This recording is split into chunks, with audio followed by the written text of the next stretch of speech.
เฮ้ยลูกเห็นอันคลิปอันว่า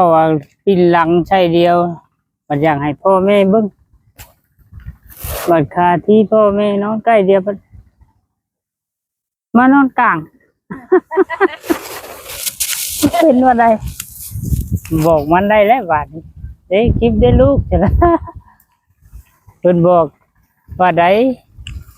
ไม่ปีนหลังใส่เดียวพาไปอยากเข้าแล้วได้บัดนี้จักสิกินข้าวกับยังเฮ้ยกินโทรศัพท์บ่กินแต่โทรศัพท์บ้านนี่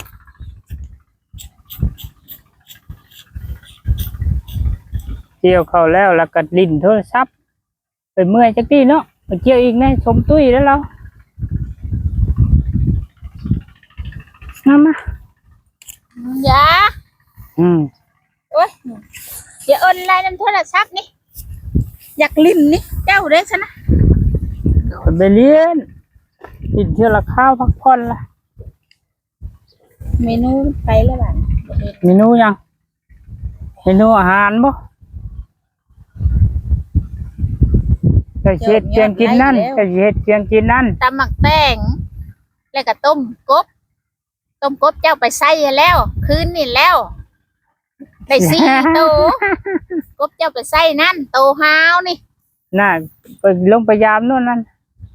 อันนี้ก็ยามขึ้นแล้วยามมาเบิ่งเอามือไว้ไอ้บ้านนี่แล้วแล้วหน้าตรงนี้ก็ได้ไปใส่ทงอื่นบ่มาเล่นไปใส่นองก็มันน้องกุ้งน้องนี่มันเบิ่งแน่น้ำมุกพุ่นละกับมันเป็นโคตรน้องไหนน้องเพื่อนลูกน้องเพื่อนลูกกับเป็นคือเดียวสมอันนั้นปะ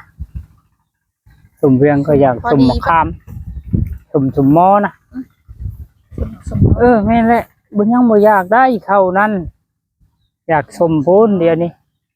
กินสุ่มลงไปพุ่นแล้วจังสิอยากเข้าเนาะ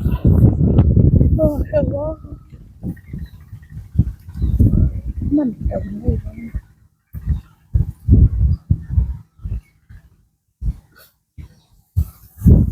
บ้านใดก็บ้านนี่